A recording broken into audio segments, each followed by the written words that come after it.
Soul jumping. The first time I died, I was 13 years old, playing Super Smash Bros. Melee in Trent Allen's basement. I had just beat him for the 4th time in a row, and he was starting to get pissed off. "You're a freaking cheat. You're just bad. Next game decides the real winner." I mopped the floor with him. Trent was furious. At that moment I did something very, very stupid. I jumped up and busted out my cringiest victory dance, all while singing, "I always win," in my best falsetto.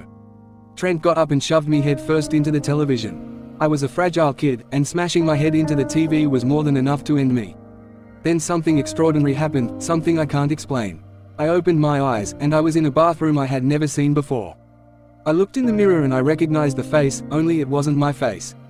It was Billy Baker, the kid who lived up the street. As best as I can tell, when I died, my soul jumped out of my body and into his, pushing out Billy and leaving me in charge. Billy's mum knocked on the door and said, "Hurry or we're going to be late."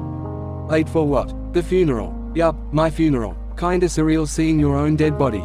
Kinda worse that my murderer was there. He told his parents I tripped. His story was fake, but his tears were real. It's not easy killing someone for the first time. What pissed me off was that everybody was so sorry for Trent. So I decided to do something very, very stupid. I went over to Trent when he was alone and said, "Maybe if you could play Smash better, he wouldn't be dead." I winked at him and walked away. I wanted him to feel like he was being haunted by me. I wanted to leave it at that.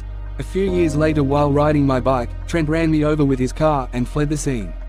Dead again, but not for the last time. Would you believe I soul jumped again? A new face, new part of town, but still alive.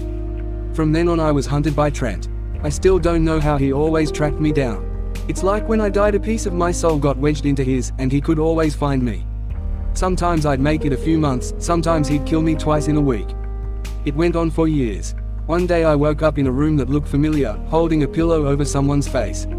When I pulled the pillow away I saw the last body I was inhabiting.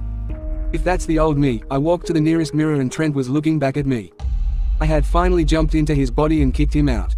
I smiled into the mirror and said, "I told you I always win." Follow for more.